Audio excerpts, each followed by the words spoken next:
February has arrived, a month that not only brings us the enchanting beauty of winter, but also gives us the perfect opportunity to talk about one of the most mysterious and stunning gemstones, amethyst.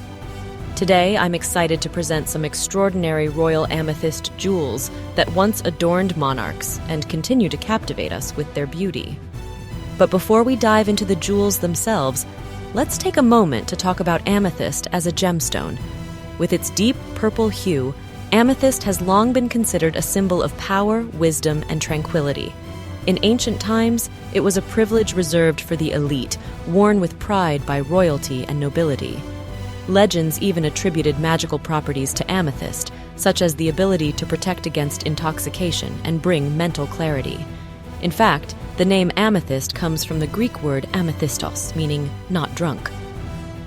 However, times changed. In the 18th century, large deposits of amethyst were discovered in Brazil, making the gemstone far more accessible. Interestingly, amethyst also became associated with mourning. During the Victorian era, it was often worn in remembrance of lost loved ones, adding even more symbolic meaning to the stone. Today, amethyst is classified as a semi-precious gemstone, but that does not diminish its beauty or historical significance. I truly believe that amethysts remain breathtaking, especially in royal jewelry. Many of the pieces I'll be discussing today have long left royal collections and were sold, but their history and splendor continue to inspire. Before we begin, please support my channel by clicking the like and subscribe buttons. Thank you. They say that Queen Alexandra had a deep fondness for amethysts, and her collection once included some truly stunning pieces featuring this gemstone, most notably an amethyst tiara and necklace. But here's the intriguing part. These jewels did not remain in the British royal family. Why? Where did they go? Let's find out. The amethyst tiara was a gift to Alexandra, then the Princess of Wales, from her brother-in-law, Emperor Alexander III of Russia, around 1889. Imagine it, 7 oval amethysts encircled by diamonds, with delicate floral motifs and elegant arcs. Some sources suggest that Alexander III may have chosen this gift on the advice of his sister, Empress Maria Feodorovna, and that it could have been crafted by the imperial jeweler August Holmström of Bolin. But the most fascinating feature, the inner section of the tiara holding the amethysts was removable. Alexandra sometimes replaced them with sapphires, another gift from Alexander III, presented to her a year earlier in honor of her silver wedding anniversary with the future King Edward VII. And these weren't just loose sapphires. They were part of a flexible necklace that could be dismantled and worn as bracelets or brooches. In fact, the only known photograph of Queen Alexandra wearing her amethyst tiara might actually depict it in its sapphire variation. As for the necklace, it perfectly complemented the tiara and was likely part of the same imperial gift. Though I haven't found definitive information about its origins, its amethysts, framed by dazzling diamonds, made for a spectacular piece. After Queen Alexandra's death in 1925, both the tiara and necklace passed to her daughter, Princess Louise, Duchess of Fife, and later to her younger daughter, Princess Maud. In 1937, Maud wore the amethyst tiara for the coronation of her cousin, King George VI. And this is where the story takes a sad turn. Following Princess Maud's death in 1945, the jewels were sold. Worse still, they were auctioned separately. The amethyst tiara was sold for just £1,750, while the necklace fetched £580. The necklace resurfaced at a Sotheby's auction in 2007, selling for $115,000. Today, both pieces are believed to be in private collections, and most likely still apart. What disappoints me the most is the fate of the tiara. As far as we know, the British royal collection does not include a single amethyst tiara. I can only hope that, somewhere in the vaults, a forgotten amethyst diadem is waiting to be rediscovered, a hidden treasure yet to be revealed. After all, one can always dream. And as they say, dreaming never hurts. But Queen Alexandra's amethyst tiara and necklace were not the only amethyst treasures lost to the British royal family. Another remarkable set that vanished from the royal collection was Queen Mary's Amethyst Parure, and its history is wrapped in mystery. Queen Mary was known for assembling one of the most extraordinary jewelry collections in the British royal family, and among her treasures was an impressive amethyst parure consisting of a tiara, necklace, earrings, and a ring. As it turns out, this unique set originally belonged to Queen Charlotte, wife of King George III. For years, it was believed that Queen Mary received the parure as a wedding gift in 1893, but thanks to research by British Royal Jewels, we now know that the amethysts actually came to her by inheritance in 1898 from Princess Catherine of Württemberg. Princess Catherine, in turn, had inherited them from Queen Charlotte herself. Catherine was a distant relative of Queen Mary, and according to the biographer James Pope Hennessy, she was a portly, austere old widowed princess with a red, mannish face who habitually dressed in purple and mauve. So her love for amethysts is hardly surprising. Queen Mary first wore the parure when she was still the Duchess of York. In the early 20th century, after becoming the Princess of Wales, she posed for portraits adorned in these jewels. However, for some reason, during King George V's reign, she stopped wearing amethysts altogether. It wasn't until the 1930s and 1940s that she brought them out of her collection again. After Queen Mary's death in 1953, the parure was rumored to have been inherited either by Princess Margaret or possibly the Queen Mother. Yet, neither of them was ever seen wearing it. There are also reports that the Queen Mother may have offered the set to Queen Elizabeth II, but for unknown reasons, she declined it. Eventually, the amethyst parure was sold, likely to cover expenses or debts. By the 1980s, it had found its way into the family of Rorik Ravel, and in 1983, his wife even wore the tiara at their wedding. A decade later, in 1993, the parure appeared at auction once again and was sold for £55,357 to an unknown buyer. But that wasn't the end of its journey. In 2007, the necklace from the parure unexpectedly resurfaced, worn by none other than Vogue editor-in-chief Anna Wintour at an event at the Victoria and Albert Museum. It was most likely borrowed from the jewelry house S.J. Phillips, but the whereabouts of the rest of the parure remain unknown.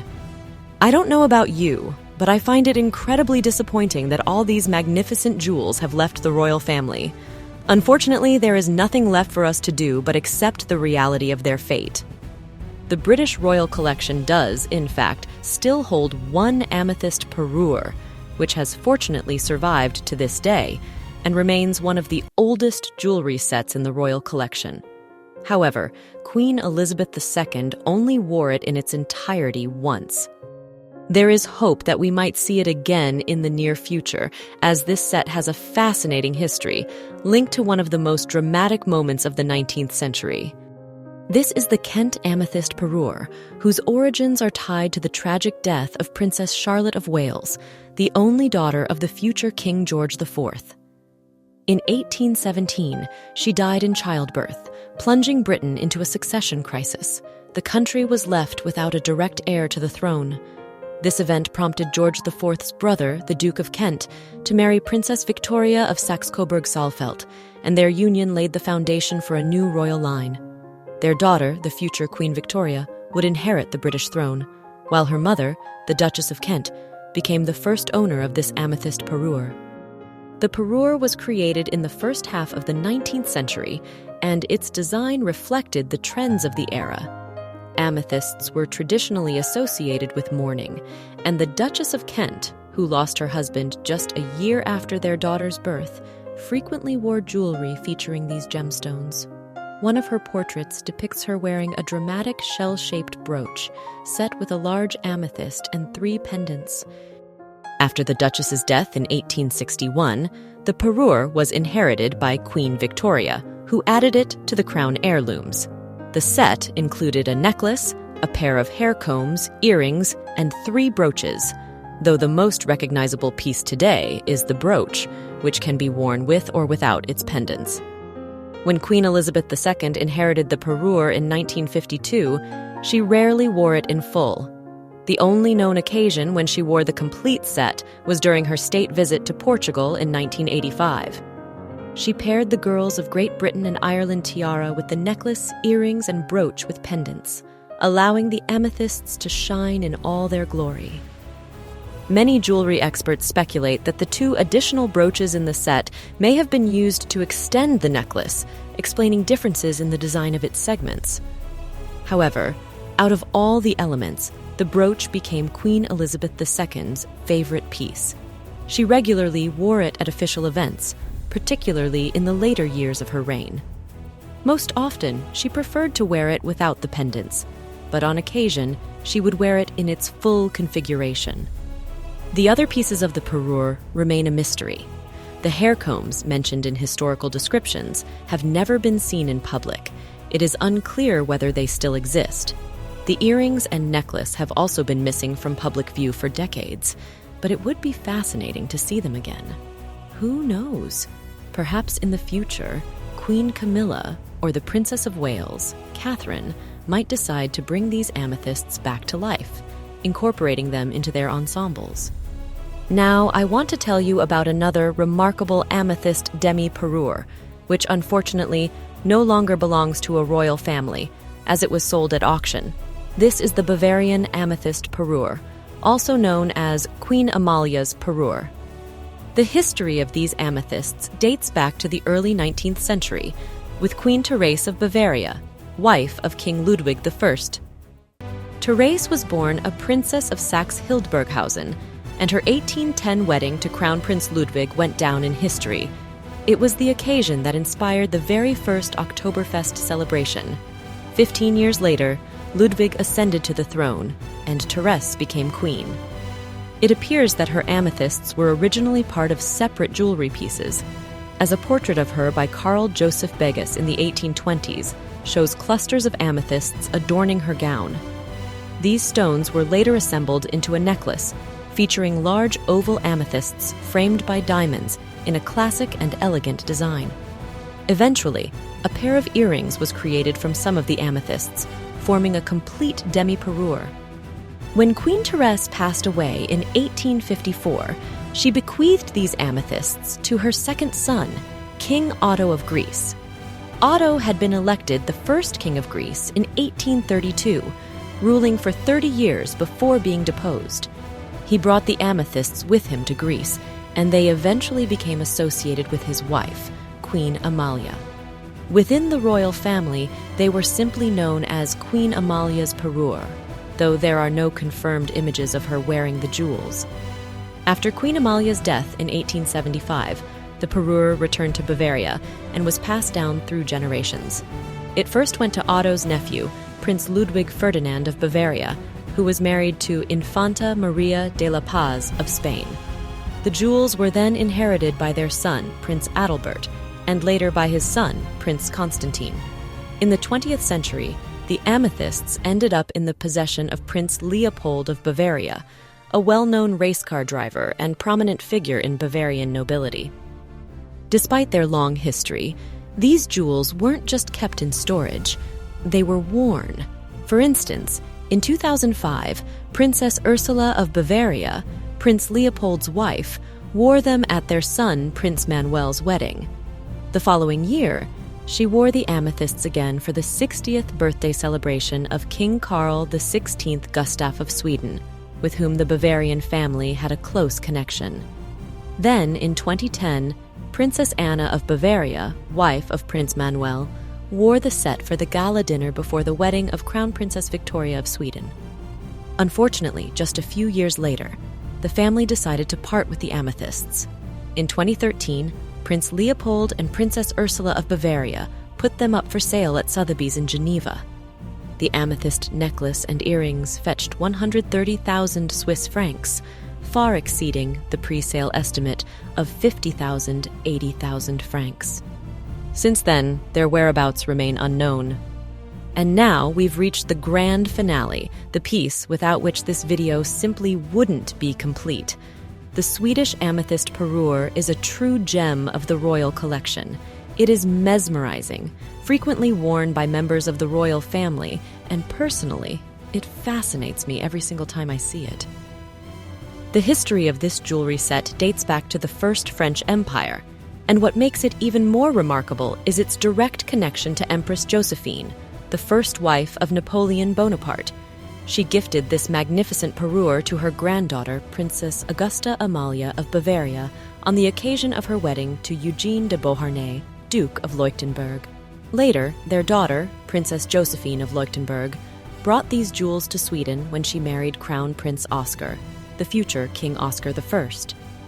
The original parure consisted of a necklace, a pair of earrings, 2 bracelets, a brooch, and a corsage ornament. Every element was designed in Napoleonic style, featuring deep purple amethysts set in gold, encircled by diamonds in silver settings. The amethysts are not only remarkable for their rich color, but also for their impressive size, making these jewels truly majestic. Originally, the parure did not include a tiara, but Queen Sylvia of Sweden later decided to make a significant modification.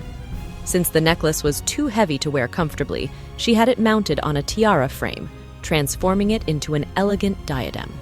However, the alteration was not permanent. The tiara can still be disassembled and worn as a necklace. One of the 15 amethysts from the necklace was set aside as a separate brooch, which has occasionally been used as a hair ornament. Queen Sylvia didn't stop at just adding a tiara. She also introduced another clever change. The bracelets were designed to be linked together so they could be worn as a second necklace. Removable pendants taken from the corsage ornament can be attached to it for added versatility. Today, this set has not only been preserved, but is also regularly worn. Queen Sylvia frequently appears in these jewels, wearing them for Nobel banquets, state visits, and grand occasions. Crown Princess Victoria also wears the amethysts often, pairing them with other royal jewels. For example, she has worn the bracelets as a necklace alongside the 6-button tiara, and she has suspended the amethyst pendant from a diamond rivière. Princess Madeleine first wore the parure in 2012, debuting the tiara at the Nobel Prize ceremony. She later wore the earrings and brooch from the set, and in 2017, Princess Sophia tried the amethyst tiara for the first time, wearing it to an official state banquet. This set has become an iconic part of the Swedish royal jewelry collection. It belongs to the Bernadotte Foundation, which means it will remain in the royal family and cannot be sold. This ensures that we will continue to see these fabulous amethysts worn by Swedish royals for generations to come. Honestly, it's hard to imagine a jewelry set that better captures the grandeur of amethysts. It seems that each royal lady who wears it becomes part of a legacy spanning the courts of Napoleon, France, and Sweden. What do you think? And that brings us to the end of our journey through royal amethyst jewels. What do you think about amethysts? Do you have a favorite piece from the ones we explored today? Or maybe you have a favorite amethyst jewel from another royal collection? I'd love to hear your thoughts in the comments. Thank you so much for watching. If you enjoyed this video, don't forget to like and subscribe to the channel for more fascinating stories about royal jewelry. See you in the next video.